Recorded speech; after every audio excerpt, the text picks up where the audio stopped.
गजाननं भूतगणादिसेवितं कपित्थजम्बूफलचारुभक्षणम् उमासुतं शोकविनाशकारकं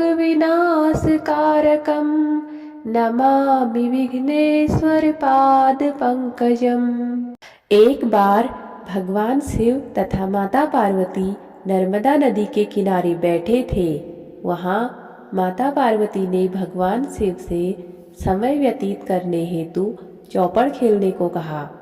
शिव चौपड़ खेलने के लिए तैयार हो गए, परंतु इस खेल में हार जीत का फैसला कौन करेगा, यह प्रश्न उनके समक्ष उठा।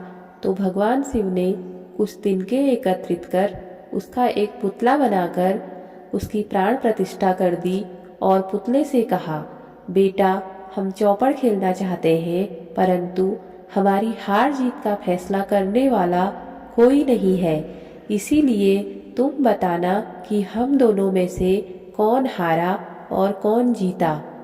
उसके बाद भगवान शिव और माता पार्वती का चौपड़ खेल आरंभ हो गया। यह खेल 3 बार खेला गया और संयोग से तीनों बार माता पार्वती ही जीत गई। खेल समाप्त होने के बाद बालक से हार जीत का फैसला करने के लिए कहा गया, तो उस बालक ने महादेव को विजयी बताया। यह सुनकर माता पार्वती क्रोधित हो गई और क्रोध में उन्होंने बालक को लंगड़ा होने, कीचड़ में पड़े रहने का श्राप दे दिया। बालक ने माता पार्वती से माफी मांगी और कहा कि यह मुझसे अज्ञानतावश ऐसा हुआ है, मैंने किसी द्वेष भाव में ऐसा नहीं किया। बालक द्वारा क्षमा याचना करने पर माता ने कहा, यहाँ गणेश पूजन के लिए नाग कन्याएं आएंगी, उनके कहे अनुसार तुम गणेश व्रत करो, ऐसा करने से तुम मुझे प्राप्त करोगे। यह सुनकर माता पार्वती शिव के साथ कैलाश पर्वत पर चली गई। 1 वर्ष के पश्चात उस स्थान पर नाग कन्याएं आई। तब नाग कन्याओं से श्री गणेश के व्रत की विधि मालूम करने पर उस बालक ने 21 दिन लगातार गणेश जी का व्रत किया। उसकी श्रद्धा से गणेश जी अत्यंत प्रसन्न हुए। उन्होंने बालक को मनोवांछित फल मांगने के लिए कहा।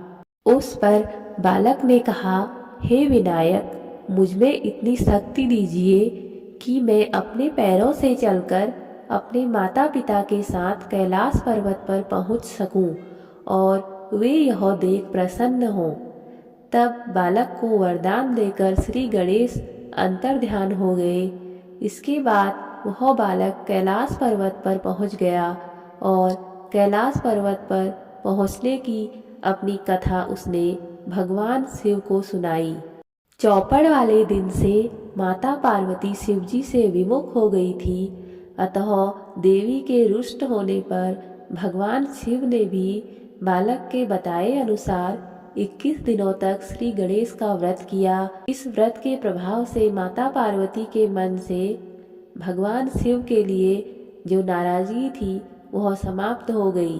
तब यह व्रत विधि भगवान शंकर ने माता पार्वती को बताई। यह सुनकर माता पार्वती के मन में भी अपने पुत्र कार्तिकेय से मिलने की इच्छा जागृत हुई। तब माता पार्वती ने भी 21 दिन तक श्री गणेश का व्रत किया तथा दूर्वा, फूल और लड्डुओं से गणेश जी का पूजन अर्चन किया। व्रत के 21वें दिन कार्तिकेय स्वयं माता पार्वती जी से मिलने आ गए। उस दिन से श्री गणेश चतुर्थी का यह व्रत समस्त मनोकामनाओं की पूर्ति करने वाला व्रत माना जाता है। इस व्रत को करने से मनुष्य के समस्त कष्ट दूर हो जाते हैं और मनुष्य को समस्त सुख सुविधाएं प्राप्त होती हैं।